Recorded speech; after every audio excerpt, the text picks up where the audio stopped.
Welcome to my channel moons চটজলদি রান্না। আজকের রেসিপি কুঁদরি ভাজা। এর জন্য নিয়ে নিলাম বেশ খানিকটা কুঁদরি এবং সেগুলো লম্বালম্বি ভালোভাবে চিড়ে নিলাম।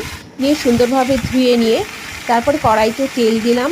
তার মধ্যে ফোড়ন হিসাবে দিলাম একটু জিরে আর দুটো শুকনো লঙ্কা। তারপরে দিয়ে দিলাম তার উপরে ওই কুঁদরিগুলোকে দিয়ে এদিক ওদিক ভালো করে নাড়াচাড়া করে তার মধ্যে দিয়ে দিলাম একটা বড় পেঁয়াজ কেটে। ভালো করে নাড়াচাড়া করে তারপরে ঢাকনা দিয়ে রেখে দিলাম মিনিট 5-এর জন্য। তারপরে গ্যাসের ফ্লেমটা কমিয়ে দিয়ে ঢাকনা খুলে তার মধ্যে দিয়ে দিলাম নুন, লঙ্কা গুঁড়ো, হলুদ ভালো করে দিয়ে আবার ফের খানিকটা নাড়াচাড়া করে নিলাম, নিয়ে ঢাকা দিয়ে রেখে দিলাম। 7-8 মিনিট বাদে আবার ওই ঢাকনা খুলে তার মধ্যে দুটো চেরা কাঁচা লঙ্কা দিয়ে দিলাম।